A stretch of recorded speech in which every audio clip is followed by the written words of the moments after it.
పల్నాడు జిల్లా పిడుగురాలలో సీఎం జగన్ మేమంతా సిద్ధం సభకు హాజరయ్యారు. ఈ సందర్భంగా ఆయన ప్రసంగిస్తూ యువతకు ఉద్యోగాల అంశాన్ని ప్రస్తావించారు. తాను అధికారంలోకి వచ్చాక 2.31 లక్షల ఉద్యోగాలు భర్తీ చేశామని వెల్లడించారు.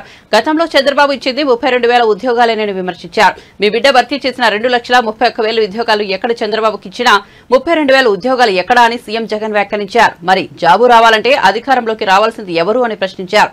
చంద్రబాబు 14 ఏళ్ల పాలనలో ఎన్ని ఉద్యోగాలు భర్తీ చేశారో చెప్పాలని నిలదీశారు. తాము అధికారంలోకి వచ్చాక ఒక్క వైద్య రంగంలోనే 54,000 ఉద్యోగ నియామకాలు చేపట్టామని వెల్లడించారు.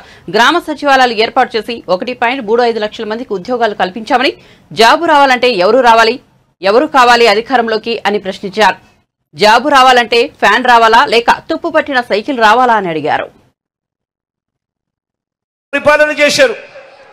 నేను అడుగుతా ఉన్నాను, మీ అందరి సమక్షంలో వాళ్ళని అడుగుతా ఉన్నాను, రైతుకు అయ్యా చంద్రబాబు రైతుకు నువ్వు ఏం చేశావు అని అడుగుతా ఉన్నాను ఇదే సభాముఖంగా.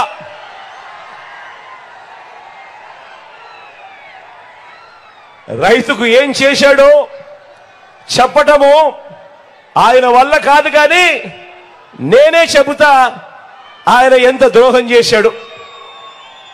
చెప్పాలా?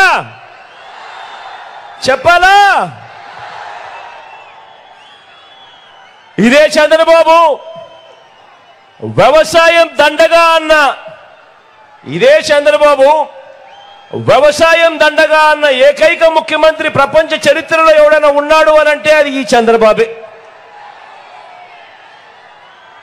రైతుకు కరెంటు ఉచితంగా ఇస్తే ఆ తీగలపై బట్టలారేసుకోవాలి అన్నాడు కూడా ఈ చంద్రబాబే. ఈ రైతుల మీద ప్రేమ లేని ఈ వ్యక్తే ఏకంగా రైతులను విచారించేందుకు ప్రత్యేక పోలీస్ స్టేషన్లు నెలకొల్పిన వ్యక్తి, ఏకంగా రైతులను విచారణ చేసేందుకు ప్రత్యేక కోర్టులు నెలకొల్పిన వ్యక్తి. ఎవరైనా కూడా ఈ భారతదేశ చరిత్రలో ఎవరైనా ముఖ్యమంత్రి ఉన్నాడు అని అంటే అది కేవలం ఈ ఒక్క నారా చంద్రబాబు నాయుడు గారే. ఇది చంద్రబాబు నాయుడు గారికి రైతుల మీద ఉన్న ప్రేమ. సరే ఇదంతా గతం.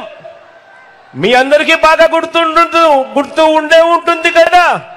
2014 నుంచి 2019 మధ్యలో ఇదే చంద్రబాబు నాయుడు గారు ముఖ్యమంత్రిగా ఉన్నప్పుడు, అధికారంలో ఉన్న మూడోసారి ఆయన ముఖ్యమంత్రిగా ఉన్నప్పుడు మాత్రమే నియామకం చేశాడు అని అంటే కేవలం 32,000 ఉద్యోగాలు మాత్రమే నియామకం చేసిన చరిత్ర ఆయనది. మరి ఎక్కడ మీ బిడ్డ చేసిన 2,31,000 ఉద్యోగాలు, మరి ఎక్కడ ఆ చంద్రబాబు గారు చేసిన కేవలం 32,000 ఉద్యోగాలు అని ఆలోచన చేయమని అడుగుతా ఉన్నా. ఆలోచన చేసి మీ అందరినీ ఇవాళ అడుగుతా ఉన్నా, మరి జాబు కావాలి అని అంటే రావాల్సింది ఎవరు అని అడుగుతా ఉన్నాను. జాబు